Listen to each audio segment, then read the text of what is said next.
Shalom Bapak Ibu yang dikasihi oleh Tuhan Yesus. Mari kita siapkan hati kita. Kita bertemu lagi di ibadah minggu yang luar biasa. Kita menikmati hadirat Tuhan, kita menikmati jamahan Tuhan dan pengurapan Tuhan yang lebih terutama. Kita satu dalam doa bersama-sama kepada Tuhan. Kami mengucap syukur Tuhan Yesus yang baik. Kami menikmati hari-hari hidup kami karena Engkau. Keluarga kami, pekerjaan kami, semakin hari Tuhan berkati. Saatnya kami akan menikmati hadirat Tuhan. Kami memberikan jiwa kami untuk masuk dalam penyembahan, pujian dan firman Tuhan yang menguatkan hidup kami. Kami berdoa untuk adik-adik kami sekolah minggu. Engkau berkati mereka dengan berkat-berkat Allah yang melimpah, kepintaran menjadi milik bagian mereka. Generasi yang takut akan Tuhan menjadi bagian mereka Tuhan. Terima kasih Tuhan Yesus, bebaskan roh kami untuk masuk dalam hadirat Tuhan. Haleluya. Terima kasih Tuhan. Terima kasih Yesus. Mari siapkan hati kita kepada Tuhan. Kami tidak ada apa-apanya di hadapan-Mu Tuhan. Ku ada sebagaimana ku ada, berdiri menghadap tatamu Bapa. Semua karena anugerah-Mu yang telah selamatkanku. Ku hidup dalam segala kelimpahan, ku layak untuk melayani Tuhan. Semua karena anugerah-Mu tercurah bagiku. Besar anugerah-Mu,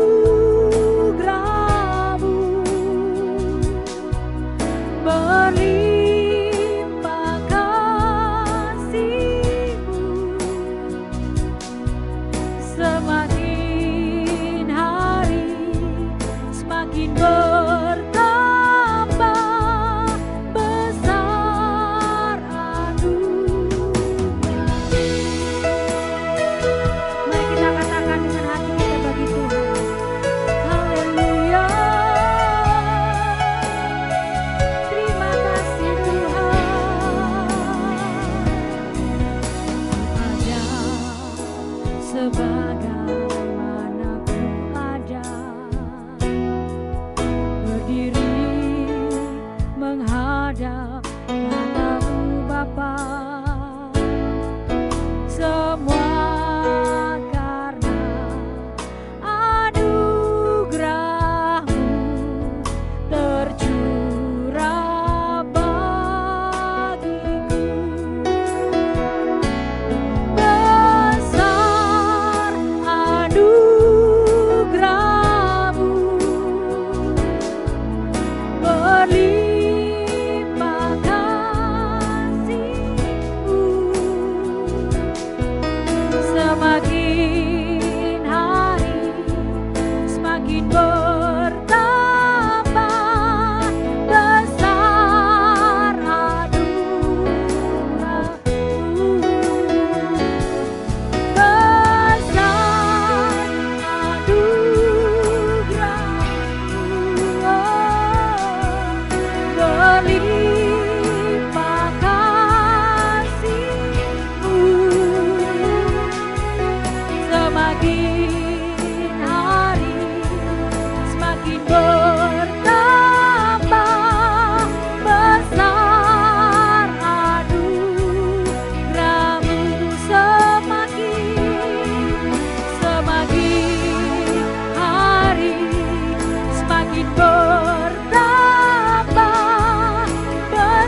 dalam pekerjaan kami Engkau ada Yesus.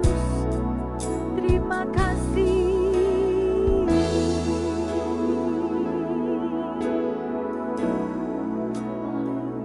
Ku yakin Kau hadir di sini. Ku rasakan kuasa yang tak terbatas.